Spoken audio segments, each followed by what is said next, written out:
Okay, guys, hello. Welcome to the Leaders Talk, Leadership and Strategy Special Interest Group event. This event is hosted by XES Helsinki. Sorry for some kind of, I don't know why it doesn't work. Yeah, this event is hosted by XES Helsinki. We are not commercial, entrepreneurial-minded people society, and our goal is to develop community of entrepreneurial-minded people and to help people grow. Our purpose is to inspire people about entrepreneurship and provide them a platform for our members to grow and expand their professional network. Currently, we have 284 members. And also we are part of the 3AMK Entrepreneurship Society Alliance together with the Lauras and Metas. And the initiative, our aims is to increase in entrepreneurial awareness and contribute to the strength of the business knowledge based in the capital region of Finland. We supported by Helsinki, Espoo, Vantaa, Haaga-Heillä, Laura, Metropole, and Startup School, and also Haaga-Heillä. By the way, if you are Haaga-Heillä student and you can gain credits visiting our events, and one of the main our events is Testing Tuesday. It's free weekly event with changing topics by lead professional, inspirational entrepreneurs, visionaries, and community members like this event where you are at the moment. And I would like to engage you to join us because it's absolutely for free. And you can get invitation to members only events, community hangouts. You can get access to the XES official mentor pool. Also, you can get access to a support network and contacts because now we are developing our networking strategy, let's say, and we're trying to deeper to understand our members' needs and to help them because we have really strong mentors pool, and all these like kinds of mentorship is for free. And also we have collaboration with the startup school where you can also get the education. So it can be very useful and interesting. Also, you will get the voting right on an association meeting and right to run for board members position. Now, by the way, soon we have elections and unfortunately you can't join, but you can come and vote. Also, you can get access to the Helsinki startup scene, chance to host your own workshops and community member speaks and benefits, supportive community and new friends. And for join us, please fill the form at xeshelsinki.com/membership. And before we start, I would like to introduce our moderators. And the moderators are Evelyn Bako, who is the chairperson of XES at the moment. Evelyn leads the operations and the board of XES Helsinki, an international entrepreneurship society based in Helsinki. And she's passionate about the community building, entrepreneurship, education, and helping others find their way to career success. Also, she belongs to Generation Z herself and currently leading the multicultural work team of XES. And she can reflect on general diversity and creative leadership that she hopes to find more around herself. And Laurent, business coach and trainer, 18 years experience running small, medium, and enterprises in multicultural environments, is in Southeast Asia before launching his own business in October 2017. And also Laurent helps SMEs scale up through the coaching, mentoring, and training. He also the host of the podcast interviews, which aims to cracking the entrepreneurship code. And I think we can start. And at the moment,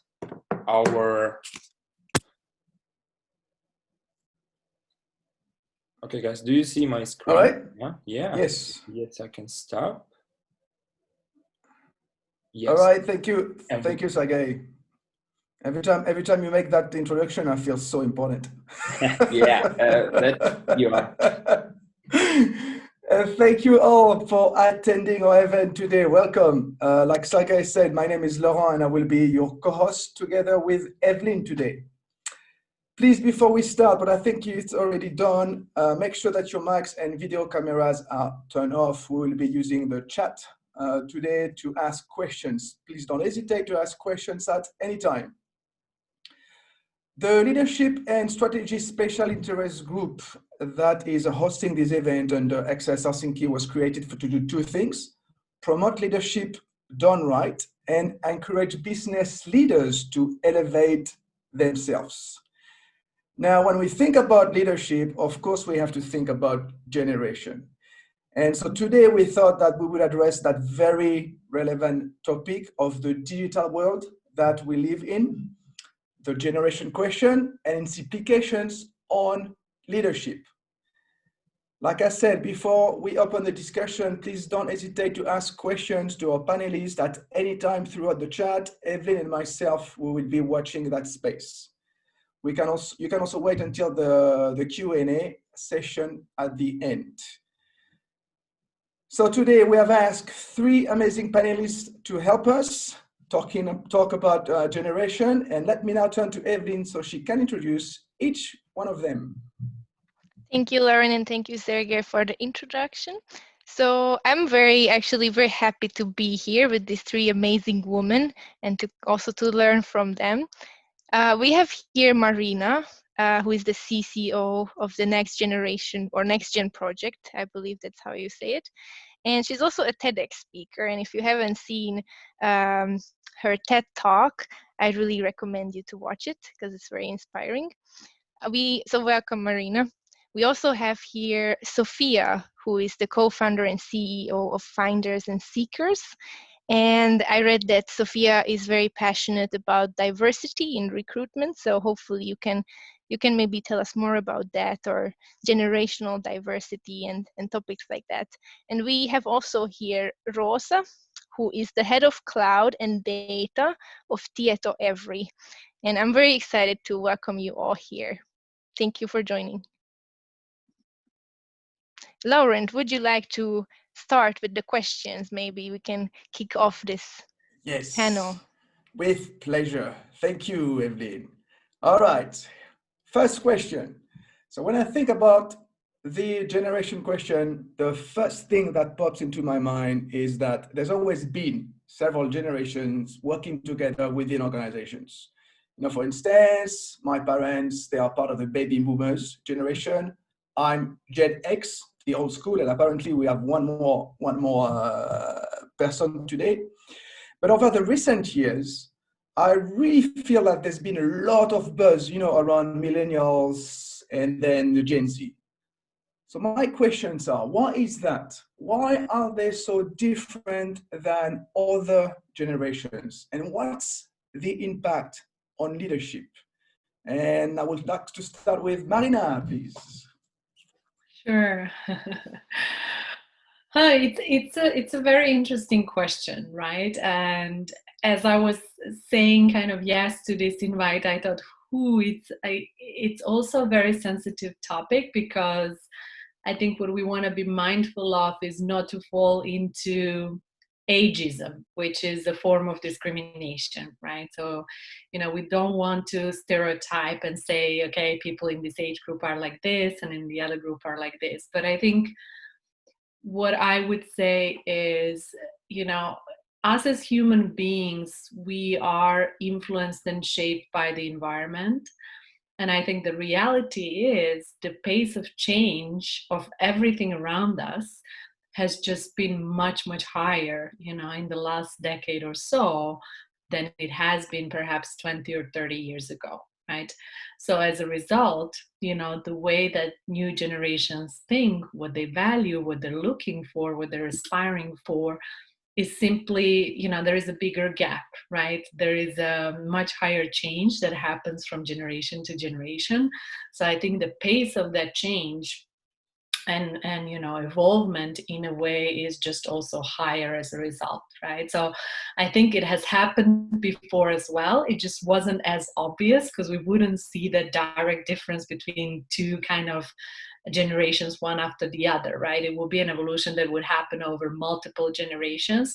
Now the same change is happening from one generation to another because the world is moving much faster, right? So I think that's my best answer to what has happened, you know, and why is this now such a big thing and it wasn't used to be like maybe a decade or two ago. And we're gonna talk more after into more detail. But what's the impact on leadership, briefly at that stage? Well, the impact on the leadership is just leaders are asked to have a much higher adaptability and agility and flexibility of their leadership style, right? Because they're most likely managing different generations and therefore managing people with different working preferences, with very different core values, right, and intrinsic motivations.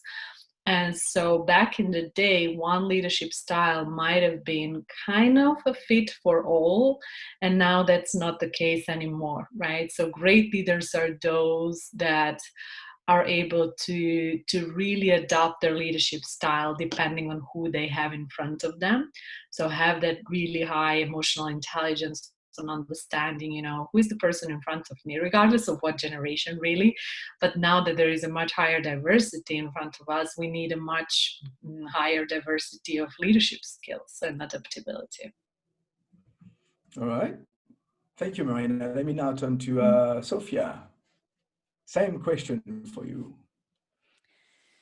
Yeah, great. Thank you first of all for hosting this event and inviting me, and thank you, Marina, for your very valuable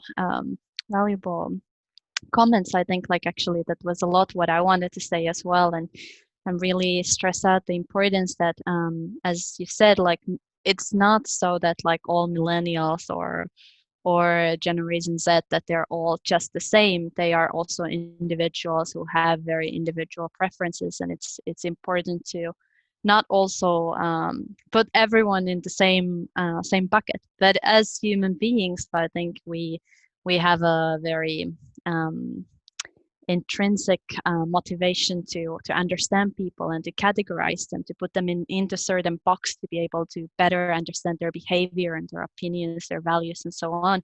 And I guess that's why also we are talking a lot more about millennials and the Generation Z, because overall the amount of information that we have available and just like going to Google and searching for things has increased a lot over the last years, and with the development of internet. And that's why I guess also we start to talk more about these things as well, because the information is much more available. Another big trend that I see, having worked for close to 10 years in talent acquisition, is the change of work life, which also makes us talk about the generational differences a bit more. We have less and less of those jobs that are where you just get trained for the job. So you become a shoemaker and then you do shoes for the rest of your life. But nowadays, the kind of challenges that we're solving in the work life require completely new skills. Very often they stress out the importance of teamwork and understanding your team members, because the problems that we are solving are so complex that it's not usually possible for one person to just solve them by themselves. So we're working more and more in teams, and where it becomes much more important to understand one another, and to understand like how are we different and how are we driven, what's our motivation, how do we want to be communicated, where do we communicate, and so on. So I think these are some of the important changes that stem from the work life change and work life evolving all the time, and as Marina mentioned, the change becoming more and more rapid, and that also influencing the way we see our colleagues and the challenges that we're solving in the work life. All right, so it's interesting. Before I turn to Roosa, let me ask you a question, because like you said, you've been working like 10 years in the talent acquisition. So I guess you've been recruiting leaders or people in a position of leadership. have you seen changes in the skills that are required to be a leader today compared to what it was before? And what are the changes? Yeah, absolutely. Absolutely. I think the one thing that I always talk about is the rise of social skills. I'm not saying that social skills were not important in the past, but they're just getting more and more important. Like all the time, we talk about the importance of emotional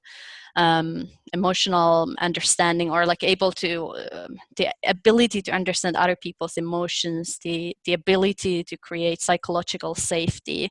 And we all know, like especially if we've been in the Nordic Business Forum last year, that psychological safety is one of the key aspects for any team to perform. And one of the most important tasks for any leader is to be able to create that psychological safety and the space for that. And that's why I see that more and more we are checking the skills, the social skills, the ability to talk with different people, the ability to create consensus, the ability to listen, the ability to be curious of other people's emotions and how they're feeling. It's definitely growing in the leadership recruitments as well.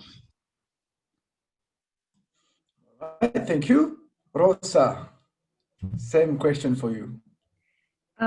Yes, and first of all, thank you also from my behalf of inviting me to this discussion to kind of like go through these topics with you guys and these like two inspirational leaders. I'm really happy to be here. Regarding why I feel that kind of there's this kind of big change and the buzz around going around with kind of these newer generations, if we put it like that. So I kind of agree with what was already mentioned, that exactly we shouldn't box kind of these generations too much. So of course I would say that based on where you come from or in what kind of environment you have been growing up and kind of like starting your career, for example. So those things also have a lot of influence. And what I mean is that probably people coming from, for example, somewhere in Asia might be thinking very differently, having different kind of opinions instead of kind of like coming from South America or so. So of course, like we have to consider a lot of different things what are causing these kind of changes in the working life as well. But of course, this is an interesting and important topic, and of course we see these big trends that have been influencing these generations. And as I was kind of like already stating in the beginning, so I was checking like the birth date, the official birth date of the internet, and that is actually 1st of January 1983, which is interesting because I am born in December 1983. So I can consider then myself being like all my life I've had the internet with me, basically growing up and developing. So that is also like an interesting thing. And kind of like what was already mentioned, what has shaped these generations, I would say that of course the environment and the kind of the pace of change that was already mentioned, so very relevant, but also this high tech and kind of the access to kind of high tech and basically this kind of ability to be hyper connected all the time, what we have now. So basically we have connections everywhere. We can connect with everybody anytime we want, and we don't need to see each other face to face. Also being kind of fully accessible or having this kind of ability, what I mean by that is that, okay, we have access to information, we have access to other cultures, we can travel, of course not with COVID, but basically our generations have been able to travel and kind of like learn more about new cultures, new ways of looking at things than the previous generation. So all of these kind of like big trends and kind of like the whole different aspect of what has been actually possible for us has shaped the way we think and see the world. So as I mentioned, I am millennial myself as well. And it was actually interesting to kind of like search more into this topic while kind of preparing for this discussion, and to really like look at myself, like, do I see things in this way? I think many things, yes, maybe not all, but anyway. But those things that I mentioned, so basically this hyperconnection, having access to a whole, like a lot of different things, I think those have like kind of created or enabled us to really develop and look at things in a different way. And few concrete examples, what I could, for example, mention here, how kind of millennials in general are considered to be in working life. So for example, this curiosity of things. So that, okay, usually these younger generations, they need to know the reason for doing something. So instead of just like accepting orders, they usually want to discuss it first, understand why, and maybe what is the value that it actually bringing. And after that, they dig into it and then do it good. Then of course, like as mentioned, we are kind of millennials, and after that are the first ones to really be the digital natives of the world. So always having these technological capabilities available, and also kind of growing up with them. So that, and then also maybe one thing to mention, just one example, is that, okay, when there is so much other than work also in life for these, I would say, younger generations, and there is so much information and knowledge about it, and the world is seen so much bigger maybe by us or them, it is also causing this thinking that, okay, work-life balance, or I would say work-life integration even, is much more kind of like demanded and also like then valued. So what I mean by that is that millennials are not really kind of like asking for these things. So that, okay, would there be flexibility at work, or when can I work, and like how strict working times do we have? But they are more like coming like, okay, this is how I want to work. Is that okay for you? If not, then I will find another place. So this is kind of like taken as granted. Then of course, like when we go to the second topic, so the leaders, like what the leaders, how the leadership needs to change. So maybe something to kind of add on top of the other panelists is that I feel like instead of kind of having the traditional hierarchical leadership style of kind of being a boss, much more mentoring and coaching type of style is needed. So that would be at least one big difference that now is more and more important. I think that has a lot to do what Sofia already mentioned about the social skills. And then of course, like a little bit kind of the same topic. So how leader is able to, for example, create this kind of platform for collaboration and kind of like working together. So that is kind of also another key topic. So kind of like when you create enable this kind of work and create the platform for that, a lot will happen. But if you try to kind of box people into this, like that you only do some specific kind of a work task and you don't do anything else, you're limiting a lot of what you have in kind of millennials and Gen Zs and so on. So yeah, maybe that was my answer to the first two questions. Thank you, and I'm gonna give the mic to Evelyn, because you already started talking about touching base about our second question, actually. Evelyn.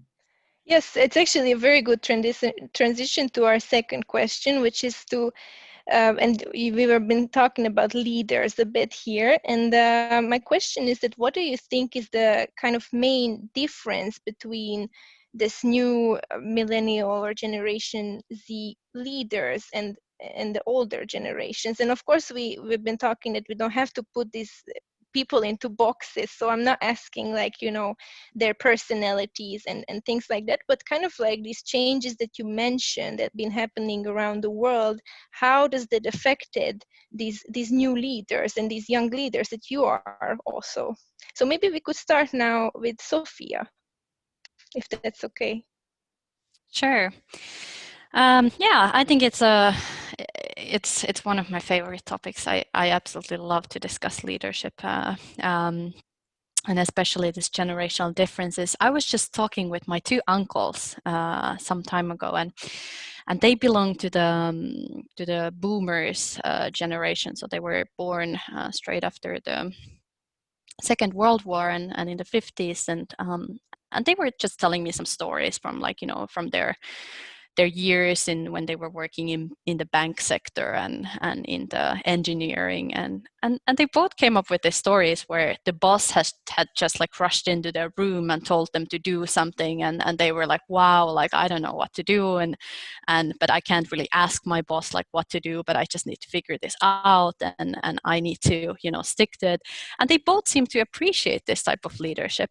And I was just sitting there and I was thinking like, wow, that would be like my nightmare. Like my personal nightmare of seeing leadership as someone coming in and basically yelling me what to do and not giving me any instructions, and me not feeling like I can go there and ask like, how am I supposed to execute this? And I just realized that there, between our, like, you know, 30-40 years of age difference, there is a massive difference, massive gap in sort of the leadership that's appreciated by me, and that's that I really also want to do, and the kind of leadership that I want to represent. And whereas, like, I feel like the older generation, the type of leadership is also very heavily influenced by the army and the culture of, like, the army culture. We could even say the masculinity culture. The more modern leadership is maybe a bit more, in my opinion, a bit more like more networked. It's more servant leadership. It's more leading from the middle rather than leading from the front or leading from the higher up towards those to the employees, for example, or team members. And this is because the younger generations are also a bit more individualistic. They want to be seen as human beings. They are more self-managed. They're more idealistic. They're more value-driven, and that's why they want to be inspired. They want to believe in the thing that they are following. They want to believe in the company. They're not just coming to work, like Roosa said. They value their free time as well, and they're not only coming to work to work from 9 to 5. Like they might want to give their whole soul, or they might not want to buy the idea of the company at all. So it's very much about inspiring. And we can see the same trend in talent acquisition as well, that the companies who are able to inspire people, who are able to communicate their story, they are the kind of companies who are able to also attract the best talent coming in right now. So yeah, I see a massive difference, and I, as I said, it's also because of the environment that we have around us, and especially the access to information. So since we have so much information available around us, it also makes it easier for us to choose to leave if we don't like something. We're less loyal as well. Millennials and Generation Z, we're less loyal to our workplaces. We're not like, my uncles also, they've been working in the same company for 30 years and then retiring from that company. And I don't know any millennials who've been in the same job for close to 10 years. Like, well, okay, I know some, but anyway, like then that company is really great. But we're less loyal. We want change. We want faster speed. And also as leaders, we want to be leaders a lot faster than our uncles and aunts generation or our parents' generation. We want to be leaders within the 10 years that when we enter the working life. Yeah, I actually can completely identify with you regarding this, and I just bit strange thought came to my mind that, you know, since I feel that our attention span is also a lot, maybe less than older generations, and does it actually make us as leaders more impatient, or, you know, does it has to do something with that? But I will give the mic to Marina to answer my question. What do you think is the kind of main difference between these younger and older generations, or do you have anything else to add to Sofia's? Yeah, I mean, I think, you know, that's the big question, and that's my neighbor is waving. It's like the beauty of Zoom calls. You know, as we think about the differences, I think, you know, I can totally relate to that point around less loyal, and I think I would add to that. I think, you know, this generation is more loyal to a mission rather than an employer, right? So, and then, you know, the employer becomes a vehicle or a medium, you know, rather than the end destination, versus back in the day, that used to be the end destination, you know, oh, I want to work for that company or that company. And I think there is just much higher fluidity of things, right? That also enables this generation to be less loyal, right? It is much easier to then change careers, you know, changes that would have been, I mean, really hard to imagine back in the day are now possible, right? So that kind of brings that fluidity also in careers, and more of, you know, younger generations are pursuing portfolio careers, right? As opposed to like a single career path, because of that curiosity, because they're very mission driven, and that's not easy to satisfy in one single place, you know. So I'm seeing more and more of them, you know, perhaps having a day job that pays the rent, you know, that may not be perhaps as mission driven, but then having a couple of side projects, perhaps their own entrepreneurial adventures or charity efforts that fulfill that need for really making an impact, and yeah, making the world a better place at the end of the day. So I think, you know, portfolio careers, higher fluidity of things, and loyalty to a mission as opposed to employers. Thank you. Roosa, do you have anything to add? Yeah, of course, like my thoughts are really similar, but then again, maybe something to add. So how I see it, kind of millennials or Gen Z leaders compared to the previous generations is maybe one kind of important thing that kind of just supports what Marina and Sofia already mentioned, is that I feel like they are kind of more natural entrepreneurs, and what this means is exactly this kind of like mission driven.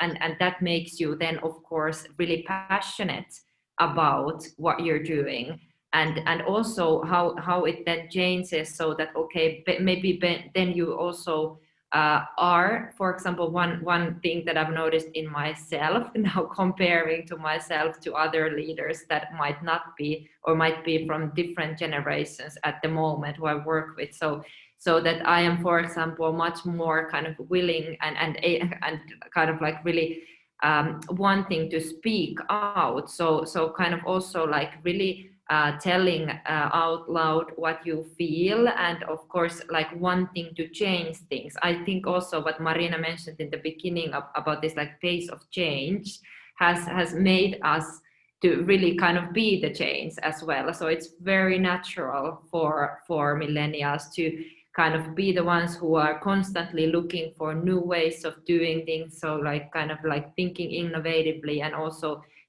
simultaneously kind of like without thinking, being the change drivers in organizations. So definitely this kind of mission driven, leading the change, not kind of being afraid of that, and of course like a kind of willingness to speak out.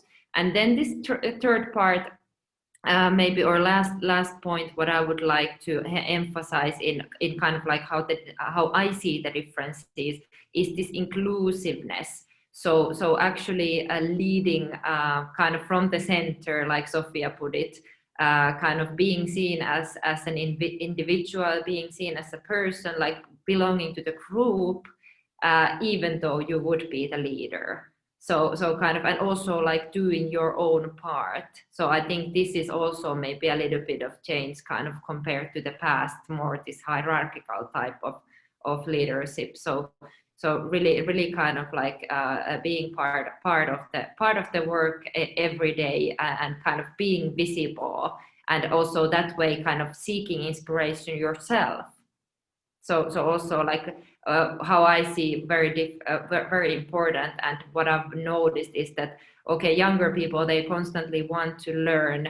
And how do you learn? You learn from the others, and you learn from inspiring people. So maybe those to add then to this kind of differences between the generations and the leadership styles. Thank you, Rose. I also agree that I feel that maybe our generations, or these younger generations, are maybe more or quicker and maybe more eager to change traditions also within organizations. So I don't know how you see this, but I think this brings to our next question, Laurent. Yeah, I've been looking at the chat, and I see some people have already started asking some question. And there was Rosalind. She was referring to what Sofia was saying earlier about how companies are becoming increasingly value-driven. And she said that she thinks that these maps onto a recent study on LinkedIn, which showed that 88% of millennials say they want their company to be active in solving the world's problem. Now, that is something I've heard before. And so our question, which ties into my question actually, she's asking, do you think companies' goals are becoming increasingly value-driven too? And I mean, you've been saying a lot of things, and I'm thinking I am a business, and you know, how do I deal with all of that as a business? How is it's very important that I understand this, you know, change in the multi-generational workforce, but how can you adapt to the changing leadership and working style of the new generations? And maybe I'll start with Marina, because I know with the NextGen project, you are involved in answering questions like that. Yeah, great question. Our company is being more value-driven, and a difficult one to answer, right? Because you know, when we start talking about something like, you know, the buzzword of triple bottom line, you know, profits, but also people and planet, right? Things like that. The people and planet part is much harder to quantify, right? So there is definitely a lot of organizations out there that are saying. Sorry guys, could you switch off your mics, please? Yeah. Thank you. Good. Go on, Marina. No worries. So, you know, I think it's just really harder to measure and quantify, and therefore monitor and really report, right? So I think that's a bit of a challenge that we're facing right now. But, you know, the NextGen project, what the NextGen project does is essentially connects, you know, the NextGen leaders with executives of established organizations. So, you know, top teams, boards, and it helps open up that thinking. And you could argue that because this new generation of leaders is much more value driven, that they bring, you know, they infuse that type of thinking in conversations, right? So that's definitely one of the benefits of the NextGen project, is that, you know, they are helping, you know, organizations kind of see things from the NextGen perspective, you know, from the value perspective.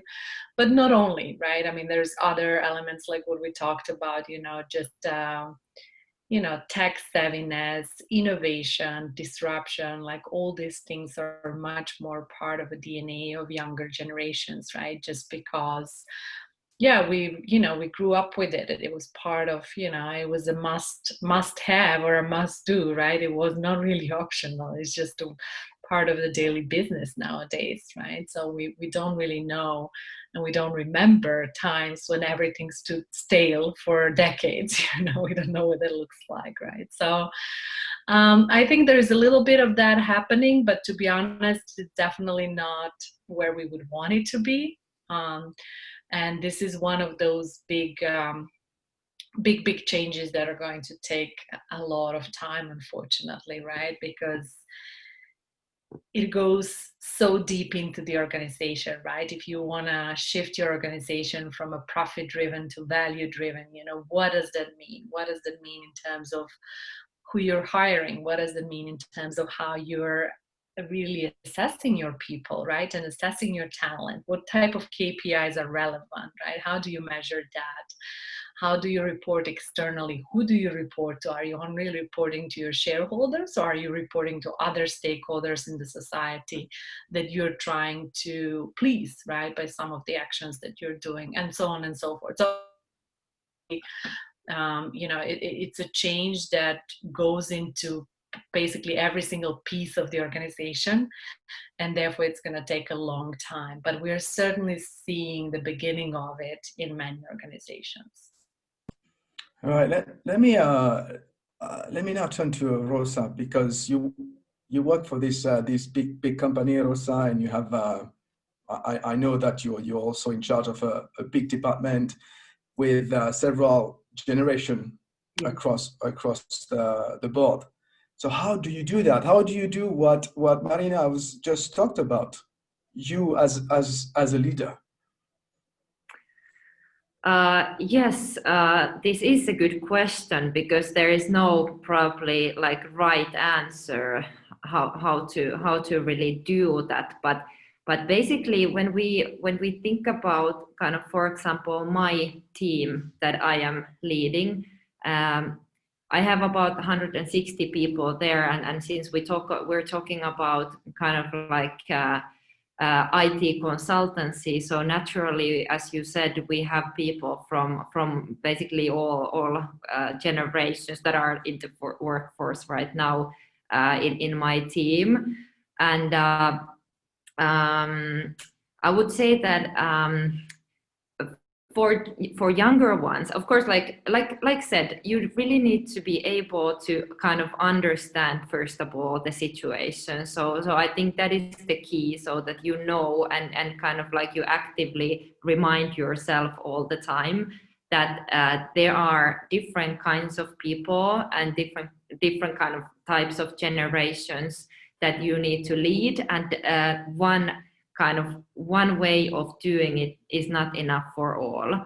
Of course, you cannot please everybody at the same time, but maybe somehow trying to, you know, consider also, maybe one example is that, kind of referring to the previous question, is that whenever we are kind of recruiting kind of new talents, our kind of main message in the beginning for these people is usually, or at least we try to turn kind of the technical work to something meaningful. So what it means, for example, if we would like be looking for people to develop healthcare related services, so we would start discussing with them in a way that, okay, would you like to be the one who is kind of like helping our society to provide better healthcare for everybody, and so on. So kind of like, and that actually it is a big change also in our organization, because a lot of people, they are more kind of focused and really skilled and good in the technical kind of work that they do every day, and also some leaders, most leaders, I would say. So they more think about, okay, what are the technical competencies that we need now in place, but then kind of like to turn it around and think about really the value for us kind of as persons, or for the society, or for the kind of end user, or kind of community as a whole. So that takes like a whole different skill, and that is something that we are now trying to work on all the time. And I think that is inspiring for younger generations specifically. But at the same time, I think it is also like very welcome change for the kind of the more mature people working in the organizations, who have been there for a long time and only seeing their work as kind of like very technical and like just, you know, building some kind of like technical solutions and so on, but when it's actually turned around also for them, and we start talking about the things that we actually enable in a different way, on a more kind of like a you know, on a mission level. So what is the value that we really bring and so on. So it is kind of inspiring them both. But like I have seen that these kind of changes, so it takes time, and kind of like as said, I think the first thing is to acknowledge that, okay, different leadership styles are needed, and then kind of try to adapt based on what you want to accomplish and who you work with. Maybe one thing just one example in the end, what I could mention about this. So in my team, it was actually quite, I think, interesting because I have like naturally this kind of quite inclusive leadership style. So usually I want to have and hear other people's opinions before kind of forcing any decisions or actions and so on. And this is how I've been kind of like doing and kind of executing my leadership in this role now. But then a few weeks back, I remember I was a little bit in a hurry, and we had like a meeting where I really needed to get things done, and I took like a little bit different approach. So I was telling like, now we do this and this and this and this, and is everybody okay with that, and is that clear? And after that, I actually got some really good feedback from those people, maybe who are not the millennial ones, that Roosa, I think you are now getting it, how to really do it. And I'm like, thank you. So maybe adapting the style and kind of trying different things. But yeah, there is no one way to do it. I think it's more about just, you know, reading the situations all the time. Right. So Sofia, from again your experience as a recruiter, do you think organizations understand the importance of these generation changes and the importance of the fact that leadership needs to adapt? Short answer: some do, some don't. It's very divided. I think personally, something that I see becoming more and more important in the market is that companies start to understand that they're going to need well-performing teams that can solve very complex challenges, and they don't yet necessarily understand how to gather well-performing teams, because there's not necessarily much understanding like how do teams actually perform well. But the companies who are taking this seriously now, they're putting a lot of effort on recruitment, on talent acquisition, understanding like how can their processes support the team building better. They're putting a lot of emphasis on HR and sort of all these like coaching systems, mentoring systems, understanding team dynamics a bit better. Because as I mentioned earlier in this discussion, the complexity of the challenges that we're solving nowadays is so high that very, very rarely only one person can do it. So we're going to require the teams that perform super, super well to do that. There are good examples in the market, like companies that have put a lot of effort in this. They are building very diverse teams that understand their client base very well. And I think this is one of the aspects that we have. Obviously, one is that we have a war for talent. So there's very limited amount of talent in the market that would require or that would fulfill all the requirements that companies have. And that's why we need to embrace the fact that we need to hire diverse talent. But also one aspect is that a lot of companies who are building products for different target markets and target sectors, they don't necessarily understand that a group of Finnish engineers cannot build a product that would perform super well for Asian consumers. It just doesn't work that way. You need to understand the target market well, and you need to understand it in the product development phase, and that's why you're embracing diversity. So if I am building a product, for example, for the for the 60 plus consumers, then I need to involve the 60 plus people into my team to build a product that is appealing to that market. And that's why we are embracing diversity, to make diversity an asset and not make diversity as just something that, oh, it's beautiful to say it on the website, or it's nice looking or whatever. We really want to embrace diversity as an asset for any company. And that's why I think the generational question is also so important. We want well-performing teams that understand the target market. We want well-performing teams that are able to solve those really complex challenges that we have ahead of us. And yeah, that's my 2 cents on this matter. Right. Well, I confirm. I live 20 years in Asia. Definitely, you need to be there on the spot to understand the market. Evelyn, would you like to ask the next question?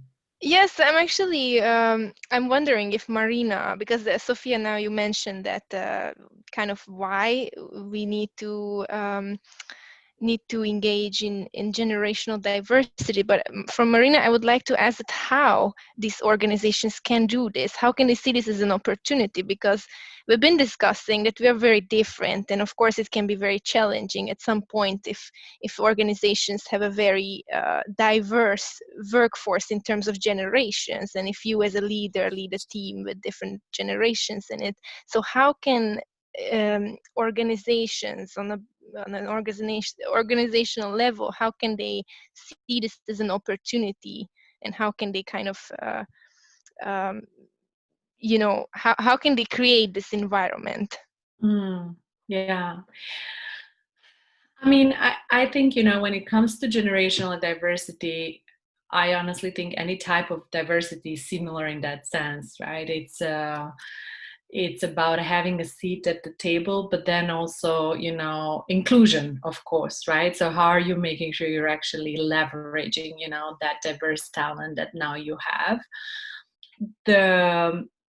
One of the issues that we see, of course, is because of this traditional career trajectory in which, you need a decade or so to reach a senior leadership position, and you need probably 2 or 3 decades to reach a board position, right? We definitely don't have, next generation leaders at those levels. And the question is, should we? And that's part of what we are kind of trying gently to argue for as a NextGen project, to say, hey, the old world used to be, legacy is the number one thing, so it's really key to understand the way that the industry has been operating for a long time. It's really key to understand, how business is being done, right? And then ideally, yes, you have a little bit of creative, innovative thinking and all these things, but they're sort of like a nice to have, right? And I think that is shifting now to a much more balanced proportion of, yes, we need someone who understands the past, but we definitely need, people who are much more open in the way they're thinking about creating the future, right?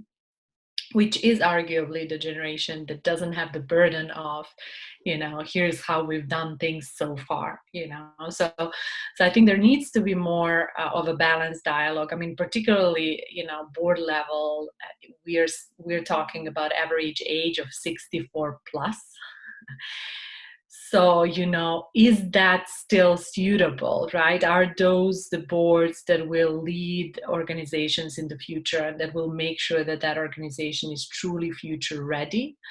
I am not sure. I think there is an opportunity there, and there is so much talk about gender diversity at those levels, but there's very little talk about generational diversity. And I would argue that the generational diversity is potentially even more important. So, we are starting that dialogue as part of, the NextGen project, and hopefully it will become a movement, and it will become something that is much more accepted. Right now, it is still a big taboo to say that, hey, would you consider having someone on the board who actually perhaps only has 5 or 6 or 8 years of experience, right? But is just really brilliant in what they do and has some very creative ideas.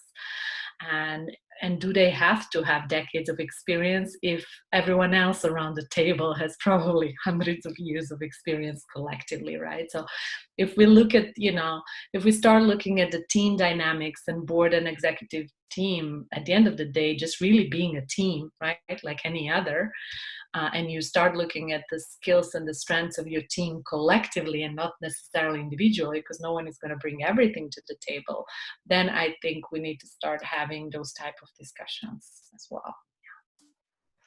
Thank you, Marina. And actually, meanwhile, we got a great question in the chat. And I would like to ask maybe Roosa to give a bit of floor to you as well here. That and Marina was talking that, it would be maybe great to have more younger leaders in the boards and in the workforce. But Nadja is asking that, what about risk? Millennials themselves, with all the flexibility and open-mindedness, are probably more risk-loving. So wouldn't they possibly take more risky decisions? And with rushing into action without having enough experience, some big mistakes can be made. What is your thought on this, Roosa? Well, yeah, that is like an interesting conclusion that millennials would be directly more risk loving. I don't know if that is true. So in that sense, I cannot comment. When we think about like people overall, so I think it's like more like a personality question and so on. So, but anyway, of course, if we assume that this would be true, so maybe then here the key would be, again, what, for example, Marina was now stressing also in these kind of possible board board kind of discussions, that kind of having the team that kind of like has different views and has different kind of opinions about things and has different levels of expertise is the key. So whenever we think about organizations, and what Sofia was also referring to, so basically whatever we do in this kind of complex environment, we're solving complex problems for our customers. So rarely nobody is doing these kind of solving the problems or doing and making decisions by themselves. So that's why I don't see, of course, being a millennial, maybe I don't see the risk as big. Kind of like with this thought. But of course, I mean, maybe sometimes I'm just like kind of thinking the other way around. If this would be really so that kind of like more rushed decisions would be made without really understanding everything first and so on, maybe it would be actually needed also, because of course we all know the pace of the development and pace of change is constantly like faster and faster. So also the decisions need to be made faster and faster in order to keep up with the pace and kind of not to kind of miss out these kind of opportunities for the organizations to kind of catch. So I see this like maybe not so much as a challenge in that sense, but I see it that kind of the first thing is that most important thing is that there's a team who is actually together making these kind of decisions, and the team has this diversity kind of built in. So there are different kinds of persons from different generations, different genders, and so on. So that this will bring the balance.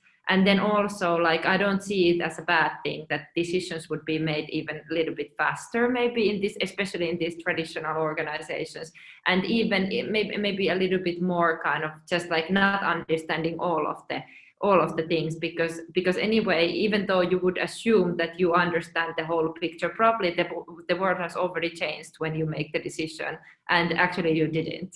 So what is kind of more risky then? Good. Very good point, Roosa. Thank you.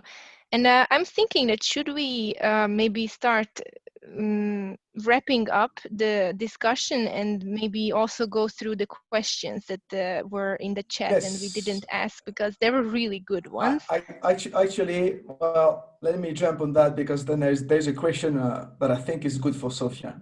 Yes, because I had that question in my mind also. We talked earlier about, you know, that millennials or the new generation, they're more loyal to ambition than to employers.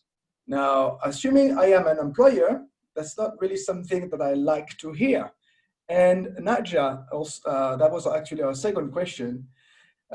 She says, second, since millennials are not attached to a workplace, how companies adapt to the higher turnover of valuable employees? Sofia, maybe this one is for you. That's a great question, and I think companies are still trying to figure it out. Well, one thing is that we definitely need to rethink HR. We need to rethink leadership in companies. We need to retrain a lot of leaders. We need to retrain them to understand that if we want to keep those valuable employees, we need to offer them something different and not just the kind of things that we've been offering for years. For example, there's been a lot of talk about like millennials and Generation Z being a bit more entrepreneurial. I definitely agree with this. And I think that's why we should rethink talent acquisition. So we have to think like, how can we get the brightest minds on board, no matter whether it's the traditional employment or whether it is getting entrepreneurs in or whether it is like any other kind of solution that we have, having part-timers in, whatever is the solution. So that's something that we definitely need to do. Another thing is that that I see very important is that we are able to build the career paths internally for those valuable employees that we have. So we can offer the millennials and the more, let's say, faster progress wanting generation the paths that they want. So they don't want to be in the same position for 5 years. They want to gain career progression every second year, every 1.5 years. And that's why we need to build those solutions for them to be able to keep them. And maybe the third aspect that I see is that we can't afford to have people not bringing their assets in for very, very long. So we need to train people to get them in. We need to have effective onboarding where they get all the information needed. We need to focus on the onboarding to be able to get them into projects, to get them into work like really, really fast. I see that as the third point. So even if we only have 2 years with them, then we need to embrace those 2 years that we have with the millennials and Generation Z. So just, make sure that we can get the change that we want from them. We can get the input that we want. Okay, well, that's a lot of information that you ladies have given us tonight. I mean, if I am an organization today, I'm like, whoa, so much work in front of me. Guys, we still have a bit more of time. Are there any more questions? Let's just wait and see if anyone will send any question. If there are no more questions, I actually have one that maybe could be as a kind of wrap-up question that you could all answer maybe just in 1 or 2 sentences, you don't have to come up with a lot of things, but there's actually one question. What's the biggest mistake, weakness you see leaders are making today? Maybe we could start with, Roosa. Oh, yeah, I was afraid of that because I'm or the others if you already know the answer. I can go. Please, Marina, go. I think, we talked a lot about, there's a lot that is changing, right? And there's a lot of new standards that are being set or old standards that are being dismissed and replaced by new ones. And I think, given that much higher fluidity of things, this idea that leader has to know it all it's just very old-fashioned and outdated, right? So I think, the effective leaders of today and tomorrow are those who are willing to be vulnerable and say, I don't know the answers, but we'll figure this out and we'll figure it out together, right? And who's able to guide despite that, uncertainty, fluidity, and all of that. So the mistake that I'm seeing is that leaders try to lead the old way in a world that makes it practically impossible, right? Because there is almost zero certainty with whatever we touch, right? And so being able to know it all is simply not possible anymore. So dismissing that as an outdated concept and embracing much more, as we said, the mentoring coaching approach, and the approach that even though I'm a leader, I don't have all the answers, but I trust that we can figure it out. Is, I think, the best that they can do. Yeah, that's true. I agree with that. How about Roosa? Did you come up? What do you think is the biggest mistake leaders do nowadays? I think that was actually really excellent answer from Marina, and kind of like I can totally relate to that.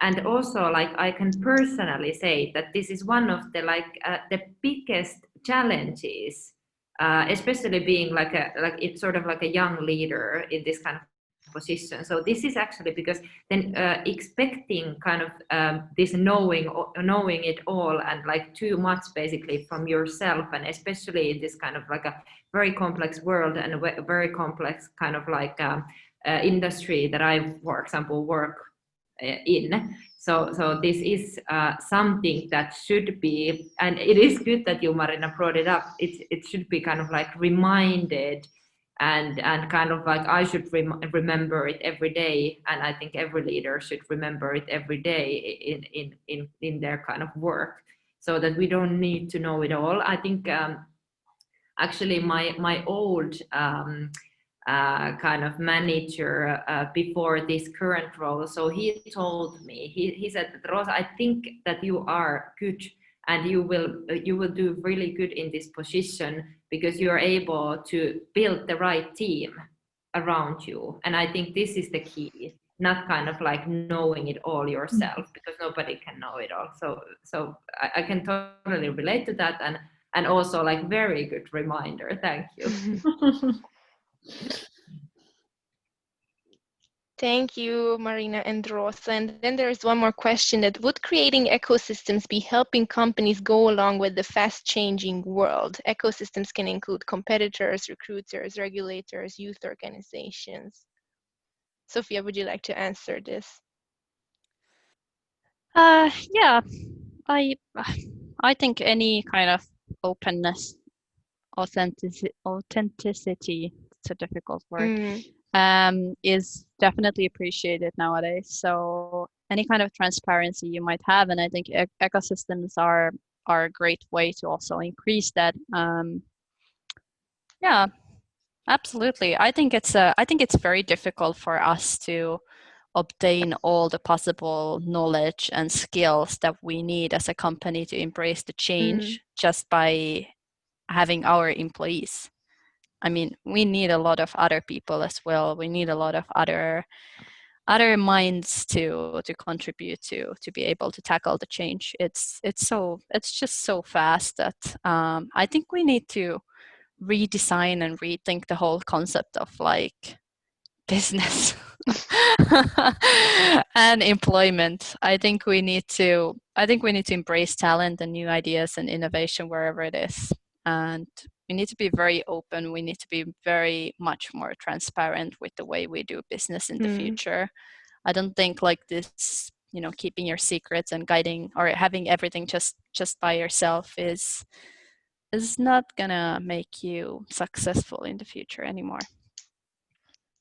That's a very good wrap up here, and I think if there are no more questions, then I can finally ask my wrap up question. That would be, And I believe that everyone here today is very much interested in leadership, or probably they are aspiring leaders, or they are already leading someone, or, you know, I feel that you don't have to lead a team to be a leader necessarily. You can self-lead, you can lead your own life or your own little community nowadays. So my question for you, all of you, would be, what is that one well, tip or advice would you would give Practical to recommendation.